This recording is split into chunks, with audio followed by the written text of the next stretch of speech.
President Trump's energy chief, Energy Secretary Chris Wright, arrived in Venezuela today, meeting with the nation's new leader and assessing its energy infrastructure. He is meeting too with oil producers and other officials as the U.S. pushes to revive Venezuela's beleaguered oil sector. With more, we do head to Venezuela and Bloomberg surveillance co-host Annmarie Hordern. She is in Caracas. Annmarie, tell us about what's going on, what's moving forward, if anything.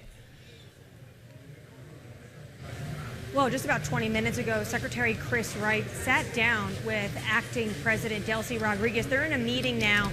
We're at the presidential palace, and it's their version, say, of the Oval Office. So he's having high-level meetings here with the acting president, with the government, and then as well with business leaders. And we spoke to him briefly on the plane before he landed in Caracas, and he was talking about the fact that if you want to transform the trajectory of a nation, you could do more with commerce than, say, with boots on the ground or then with bullets. They also, really, this feels like a trust-building exercise between acting President Delcy Rodríguez and her new administration and the Trump administration, because he is the first highest-ranking U.S. official to visit Venezuela since, of course, President Trump and U.S. Special Forces captured Nicolas Maduro earlier this year in early January.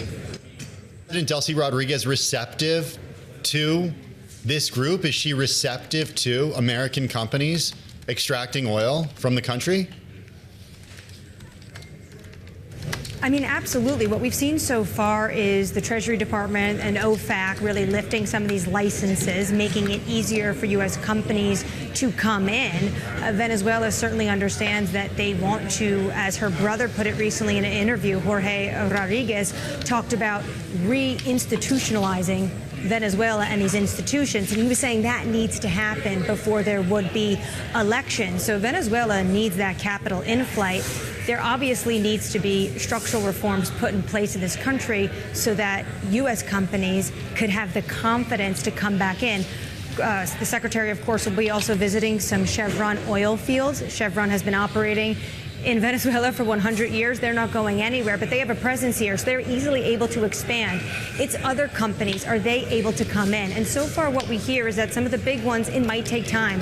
They want to see more stability on the ground, rule of law. They don't want to see any sort of political chaos. The wildcatters, those individuals that are a little bit more nimble and small, they're the ones that right now have a tremendous amount of interest in Venezuela. We should also note all of this is going on as some U.S. companies are looking to come back into Venezuela. It is happening also as the U.S. government is trying to reestablish a presence here with the embassy. There is a presence on the ground. I was told that cars are parked there, but they haven't been here since 2019. I've heard there's even mold given this climate that developed in that embassy. So a lot of work needs to be done. But what I'm hearing on the ground is that this has been the most hyped visit since, I would say, the embassy the United States left in 2019, but also since former President Bill Clinton visited Venezuela in 1997. Of course, that was the last year before Hugo Chavez took over in 98.